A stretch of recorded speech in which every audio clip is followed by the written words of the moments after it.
Job தேடிட்டீங்களா? கிடைக்க மாட்டேங்குதாங்க. என்னங்க பண்ணலாம்? ரொம்ப சிம்பிள்ங்க. 2025 ட்ரெண்டியான ரெஸ்யூம் ஃபார்மட் தான் நான் உங்களுக்கு சொல்ல போறேங்க. நீங்க ஒரு ஹெச்ஆராவோ ஒரு கம்யூனிகேஷன் ஒரு மேனேஜராவோ இருக்கீங்கன்னா நான் ஒரு இமெயில் கால்ஸ் அட்டாக் பண்ணேன், நான் அதெல்லாம் ரெஸ்பான்சிபிளா இருந்தேன்னு சொல்றதை விட ஒரு 35% கால்ஸ் நான் தான் எடுத்து பண்ணேன், இம்ப்ரூவ் பண்ணிருக்கேன் ஒரு நம்பர்ஸை கொடுக்கும்போது செம வேல்யூ இருக்குங்க. நான் உங்களோட வெங்கட்டுங்க. வேர்ல்ட்ல 250 எக்ஸ்பர்ட்ஸ்ல நானும் ஒருத்தங்க மைக்ரோசாஃப்டோட ஓனர் கிட்ட இருந்து அவார்டு வாங்கியிருக்கேன். இது இல்லாம நான் ஒரு Microsoft certified, Amazon certified, Oracle certified, Intel certified, NASSCOM certified, IBM certified, international recognise எக்ஸ்பர்ட்டுங்க. ஹெச்ஆர் டெக்னாலஜியோட subject matter expert, sequent knowledge சாம்பியனுங்க and service delivery excellence manager award வாங்கினவங்க.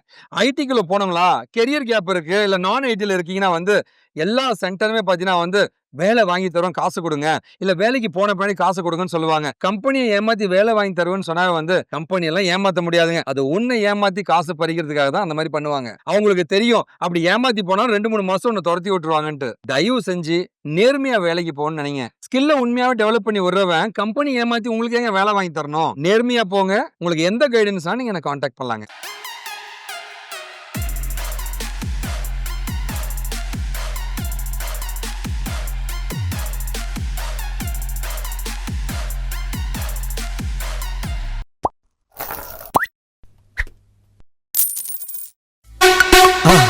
மறக்காம சர்ப்ரைஸ் பண்ணுங்க.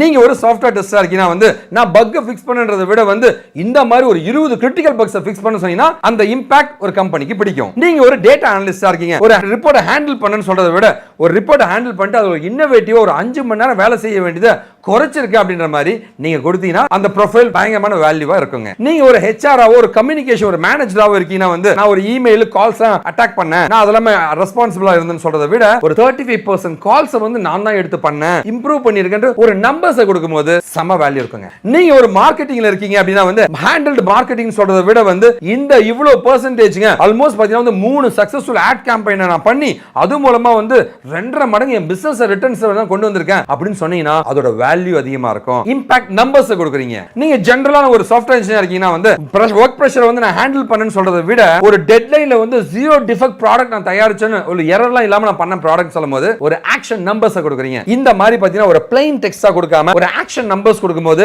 இவ்வளவு விஷயங்கள் அந்த கம்பெனிக்காக பண்ணிருக்கான்றதை நீங்க காமிக்கிறீங்க. அப்படி காமிக்கும் போது உங்க ரெஸ்யூம் சூப்பரா ஷார்ட் ஆகுங்க.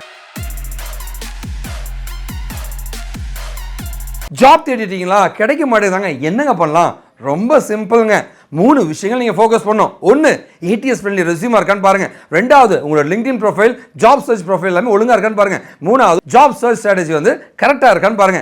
இந்த 3மே இருந்துச்சுன்னா ஜாப் ஈஸியா கிடைச்சிடுங்க. நான் அதுக்கு ஒரு 5 சூப்பரான ட்ரிக்ஸ் நான் உங்களுக்கு சொல்ல போறேங்க. இந்த 5 ட்ரிக்கும் ஃபாலோ பண்ணீங்கன்னா இந்த 3த்தையும் செம்மையா நீங்க அட்ரஸ் பண்ணிடலாங்க. Trick number 1 resume rebuilding. உங்ககிட்ட ஆல்ரெடி ஒரு ரெஸ்யூம் இருக்குன்னா அது ATS-friendly ரெஸ்யூமா இருக்கா, கீ பாயிண்ட்ஸ் ஹைலைட் ஆயிருக்கா நம்ம செக் பண்ணுங்க. இந்த ப்ராம்ப்டை யூஸ் பண்ணீங்க அப்படின்னா ஆட்டோமேட்டிக்கா ரெஸ்யூம் அதுவே ரீபில்ட் பண்ணி கொடுத்துரும் ChatGPT-ல. Trick number 2 LinkedIn glow up. என்னதான் LinkedIn ப்ரொஃபைல் இருந்தாலுமே அந்த LinkedIn மத்தவங்க இம்ப்ரெஸ் பண்ணதா நம்ம செக் பண்ண வேண்டியது இருக்கு. இந்த ப்ராம்ப்டை யூஸ் பண்ணுங்க. சோ ChatGPT-ல இந்த ப்ராம்ப்டை போடும்போது ஆட்டோமேட்டிக்கா உங்க LinkedIn இன்னும் பெட்டரா எம்பசைஸ் ஆயிடுங்க. ட்ரிக் நம்பர் 3 நம்ம ஹைரிங் மேனேஜரை நம்ம கண்டுபிடிச்சோம் அப்படின்னா இந்த ப்ராம்ப்டை யூஸ் பண்ணி ஹைரிங் மேனேஜருக்கு ஒரு டைரக்ட் மெசேஜ் அனுப்புங்க. அது கண்டிப்பா அவங்களை இம்ப்ரெஸ் பண்ணுங்க. அது மூலமா நீங்க ஜாப் கிடைக்கிற வாய்ப்புகள் மிகவும் அதிகமா இருக்கு. ட்ரிக் நம்பர் 4 என்னதான் LinkedIn-ல ப்ரொஃபைல் இருந்தாலுமே அது எல்லாருக்கும் தெரியணுங்க. அந்த விசிபிலிட்டி நமக்கு முக்கியங்க. இந்த ப்ராம்ப்டை யூஸ் பண்ணினா உங்க LinkedIn-ஓட விசிபிலிட்டி இன்கிரீஸ் பண்ணுங்க. நிறைய HR-க்கு உங்க LinkedIn ப்ரொஃபைல் தெரிய ஆரம்பிக்கும்.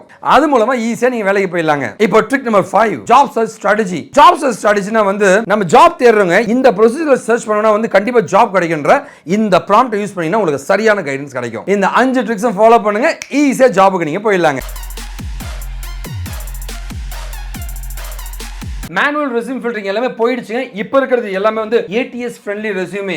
ATS ஒரு சாஃப்ட்வேர் இருக்கு. அதுதான் உங்க ரெஸ்யூம் எல்லாத்தையும் ஃபில்டர் பண்ணிட்டு இருக்கேன். இப்போ நான் சொல்றது 6 முக்கியமான டிப்ஸ்ங்க. உங்க ரெஸ்யூமை ATS-friendly ரெஸ்யூமா மாத்த போறீங்க. ட்ரிக் நம்பர் 1 ஃபாண்ட் சைஸ்ங்க. இதுதான் அந்த 4 ஃபாண்ட் சைஸ்ங்க. நேம் அண்ட் ஹெட்டரை 18 ல இருந்து 24 பாயிண்டா இருக்கணும். ஒவ்வொரு செக்ஷனோட ஹெட்டிங்ஸ்மே 12 ல இருந்து 14 சைஸ்ல வைங்க. டெக்ஸ்ட் நார்மலா இருக்க டெக்ஸ்ட் எல்லாமே 10 ல இருந்து 12 சைஸ்ங்க. புல்லட் பாயிண்ட்ஸ் எல்லாம் இருந்துச்சுன்னா அது 10 ல இருந்து 11 இருக்கிற மாதிரி பாத்துங்க. இப்போ ட்ரிக் நம்பர் 2 கண்டிப்பா வந்து இந்த சாஃப்ட் ஸ்கில்ஸ் எல்லாத்தையுமே வந்து அவாய்ட் பண்ண பாருங்க. அதுக்கு பதிலா பாத்தீங்கன்னா உங்களுடைய பெர்ஃபார்மன்ஸ், உங்களுடைய டெக்னிக்கல் ஸ்கில்ஸ் இல்ல அச்சீவ்மெண்ட்ஸ் வந்து லோட் பண்ண பாருங்க. ட்ரிக் நம்பர் 3, உங்க ரெஸ்யூம் வந்து ATS friendly ரெஸ்யூமா இருக்கான்னு பாருங்க. அப்படி இல்லாத பட்சத்துல வந்து ரெக்ரூட்டருக்கு உங்க ரெஸ்யூம் போகவே போகாது. சோ ட்ரிக் நம்பர் 4, உங்க ரெஸ்யூமை வந்து எப்பவுமே வந்து PDF ஃபார்மட்டா வந்து HRஸ்க்கு நீங்க அனுப்பணுங்க. ஏன்னா டாக்குமெண்ட் ஃபார்மட்டா இருந்துச்சுன்னா வந்து HRோட கம்ப்யூட்டர்ல வந்து டிஃபரண்ட் அலைன்மென்ட்ல தெரியறதுக்கான வாய்ப்புகள் இருக்கும். ட்ரிக் நம்பர் 5, டேபிள் ஃபார்மட்ல கண்டென்ட் தராதீங்க. ஃபேன்சி ஃபாண்ட்ஸ் இருக்க கூடாதுங்க. சிம்பிள்ஸ் இது எதுவுமே இல்லாத மாதிரி பாத்துங்க. ஏன்னா ATS வந்து இந்த எலிமெண்ட்ஸ்லாம்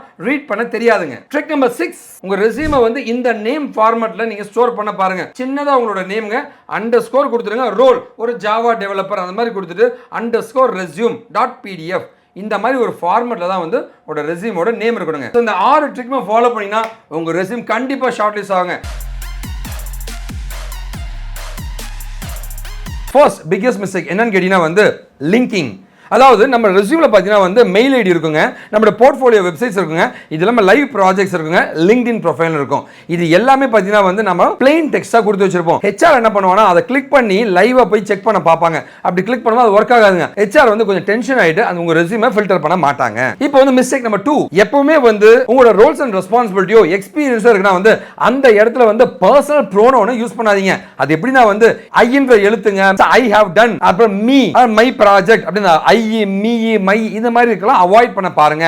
சோ இந்த மாதிரி பண்ணினா வந்து அவன் இரிட்டேட் ஆகுவாங்க. நீ ஒரு டீம் ஒர்க்கர் இல்லையோன்ற மாதிரி அவன் யோசிப்பான். இப்போ மிஸ்டேக் நம்பர் 3, ஜெனரலா ரெஸ்யூம்ல பாத்தீங்கன்னா வந்து நான் வந்து பிசினஸ் பண்ணேன் அப்படின்றத விட்டுட்டு ஆக்ஷன் வேர்ட்ஸ்னு சொல்லுவாங்க. ஆக்ஷன் வேர்ட்ஸ்னா என்ன? நான் இந்த கம்பெனிக்கு இவ்வளவு பிசினஸ் பண்ணேன், இவ்வளவு பர்சன்டேஜ் ஆஃப் பிசினஸ் பண்ணி ஒரு இம்பாக்டை உருவாக்குன்ற அந்த இம்பாக்ட் வேர்ட் இருந்துச்சுன்னா வந்து உங்க ரெஸ்யூம் HRக்கு ரொம்ப பிடிக்குங்க. இந்த 3 மிஸ்டேக்ஸையும் நீங்க ஃபிக்ஸ் பண்ணீங்கன்னா வந்து உங்களுக்கு ஈஸியா ஜாப் கிடைச்சிருங்க. ரெஸ்யூம் சூப்பரா இருக்கு, ATS ஃப்ரெண்ட்லியா இருக்கு, ஆனா ஃபில்டரே ஆக மாட்டேங்குது, கால்ஸ் வர மாட்டேங்குது, எதனால வேலை கிடைக்க மாட்டேங்குதுன்னு ஒரே குழப்பமா இருக்கா? அதுக்கு ஒரு சூப்பர் ட்ரிக் இருக்குங்க. சோ நான் சொல்றேன் இந்த 5 ட்ரிக்ஸை மட்டும் உங்க ரெஸ்யூம்ல போட்டீங்கன்னா வந்து ஜாப் கன்ஃபார்மா கிடைக்குங்க. ட்ரிக் நம்பர் 1, ஃபர்ஸ்ட் எடுத்தோடனே வந்து HR பார்க்குற ஒரு முக்கியமான விஷயம் ஜாப் டைட்டில் அண்ட் கம்பெனி நேம்ங்க. நீ என்ன மாதிரி ஜாப் பண்ணிருக்க, எந்த கம்பெனில பண்ணுறது தான் ஹைலைட் பண்ணி நீங்க காமிக்கணுங்க. அதான் ஃபர்ஸ்ட் பார்ப்பாங்க. இது வந்து சரியா உங்க மனசுல பதிஞ்சிச்சுன்னா 20% மார்க் நீங்க எடுத்துட்டீங்க. இப்போ ட்ரிக் நம்பர் 2, உங்களோட இயர் ஆஃப் எக்ஸ்பீரியன்ஸ்ங்க, அதுக்கான டேட்ஸ்ங்க. சோ அவன் கேட்கிற அந்த ரெலவென்ட் எக்ஸ்பீரியன்ஸ் உங்ககிட்ட இருக்கா அந்த ஃபீல்ட்ல அப்படின்றத பார்ப்பாங்க. இந்த பிரிட்ஜ் நீங்க தாண்டிட்டீங்க அப்படின்னா உங்களுடைய 40 மார்க்ஸ் நீங்க எடுத்துட்டீங்க. இப்போ ட்ரிக் நம்பர் 3ங்க, ஆக்ஷன் வெர்ப். அதாவது இந்த ஜாப் ரோல்ல நீ என்ன உருப்படியா பண்ண, அவன் எதிர்பார்க்கிற வேலைகள் எல்லாம் நீ செஞ்சிருக்கா இல்லையான்றத அந்த ரெஸ்யூம்ல பெர்ஃபெக்ட்டா நீங்க போட்டீங்க அப்படின்னா வந்து 60 மார்க்ஸ் உங்களுக்கு கொடுத்துரும். இப்போ ட்ரிக் நம்பர் 4, குவான்டிஃபிகேஷன். நீ என்னதான் ஒரு வேலை செஞ்சிருந்தாலும் அதுல நீ என்ன சாதிச்ச, 30% இம்ப்ரூவ் பண்ண, 20% எனக்கு இன்க்ரீஸ் ஆயிருக்கு சேல்ஸ்ல, இல்ல ரெவென்யூ growth ஆயிருக்கு, ஏதோ ஒரு குவான்டிஃபிகேஷன், இதனால நீ என்ன பெருசா சாதிச்ச அந்த கம்பெனில அப்படின்னு சொல்லும்போது அவன் கண்டிப்பா இம்ப்ரெஸ் ஆவாங்க. நீங்க இப்போ 80 மார்க்ஸ் எடுத்துட்டீங்க. ஃபைனலா ட்ரிக் நம்பர் 5, உங்களுடைய ஸ்கில்ஸ்ங்க. அவன் எதிர்பார்க்கிறது எல்லாமே வந்து இவனுக்கு இந்த ஸ்பெஷலைஸ் ஸ்கில் இருக்கா, இந்த ஜாபுக்கு தகுந்த ஸ்கில்ஸ் இருக்கான்னு கரெக்டா அந்த ஸ்கில்ஸை மட்டும் நீங்க போட்டீங்கன்னா ஆட்டோமேட்டிக்கா வந்து அவன் இம்ப்ரெஸ் ஆயிடுவாங்க. 100% உங்களுக்கு ஜாபும் கிடைச்சிருச்சு. என்கிட்ட படிச்சு நேர்மையா வேலைக்கு போனா 1000 மாணவர்கள் தான் நீங்க பார்த்துட்டு இருக்கீங்க.